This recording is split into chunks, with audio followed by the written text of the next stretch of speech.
Chers amis, Minute Courtois, 49e. Je ne pouvais pas laisser sous silence la décision de l'UEFA d'exclure Bruxelles et la Belgique de l'Euro 2020. Avant de donner mon sentiment, je vais quand même revenir d'abord sur les faits. Soyons précis. La Fédération belge de football a l'idée de participer à l'Euro 2020. 13 villes concernées. Ils vont trouver le gouvernement fédéral, ils vont trouver la région bruxelloise, la région flamande et la ville de Bruxelles, parce qu'ils proposent Bruxelles. La Fédération de football fait une analyse rapide. Il faut un stade. Ils arrivent à la conclusion que le stade Roi-Baudouin, il n'y a pas d'argent public pour le rénover. 3 ans ou 4 ans. Et puis, la région bruxelloise propose pour ce stade le parking C. La ville de Bruxelles exécute loyalement, fidèlement, correctement cette décision. Et on va au bout du projet. Et on va au bout de ce dossier. Évidemment, quand un dossier est négatif, là, tous ceux qui sont les meilleurs et qui savent reviennent toujours avec leurs propositions et dire ce qu'il fallait faire. Les yaka et les yapa. Moi, je sais qui a aidé ce dossier. Et je sais aussi ceux qui n'ont pas aidé ce dossier. J'y reviendrai à un autre moment, quand l'atmosphère sera un peu retombée.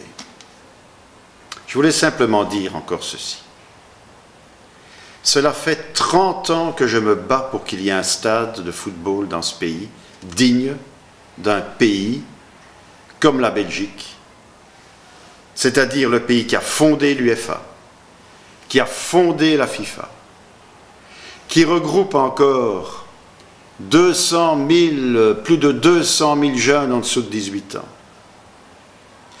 qui occupe encore le football en Belgique, plus de 7 000 arbitres, qui organise encore 14 000 matchs par week-end. Est-ce que ce sport numéro 1 en Belgique ne mérite pas un stade? Un stade. Pour ma part, qu'il soit à Arlon, à Liège, à Bruges ou à Dinan, peu m'importe. Ça fait 30 ans que j'ai le même discours. Donner au moins un stade. La rénovation du stade Roi-Baudouin, pourquoi pas? Il y en a un seul qui l'a fait. Un seul. Jean-Luc Devarde, en 1996, pour l'Euro 2000. Et depuis l'Euro 2000, plus rien. Mais tout le monde a son idée. Et tout le monde va venir dire ce qu'il faut faire. Faites avant de parler. Faites. Alors on peut m'attaquer. On peut m'insulter. On peut me diminuer. Mais je me suis battu pendant des années pour qu'il y ait ce stade. Et pour que cette Belgique, encore plus aujourd'hui, qui a une équipe nationale qui vaut ce qu'elle vaut, que ce pays au moins ait un stade. Ça, c'est la seule chose qu'on ne peut pas m'enlever. Vous pouvez tout me dire, tout me critiquer, tout me faire, mais pas m'enlever une chose. C'est que j'ai essayé depuis 1987, quand je suis rentré dans le football belge, d'avoir un stade pour ce pays. Pour moi, peu m'importe, qu'il soit public, privé, qu'il soit là ou ailleurs, peu m'importe. Un stade, le monde du football, les 2200 clubs de ce pays, les Diables Rouges, nous regardent et vous demandent à tous un stade. Et l'UEFA, en fait, qu'est-ce qu'elle a fait, l'UEFA? Elle a simplement dit ce que le secrétaire général m'avait dit au mois d'août dernier, Monsieur Courtois, la Belgique, nous promet un stade depuis 1987. Nous sommes en 2017. Il n'y a pas un problème en Belgique? Il n'y a pas un problème en Belgique? Il n'y a pas un problème en Belgique? Comme dirait Johnny, disparu cette semaine, il faut continuer à vivre.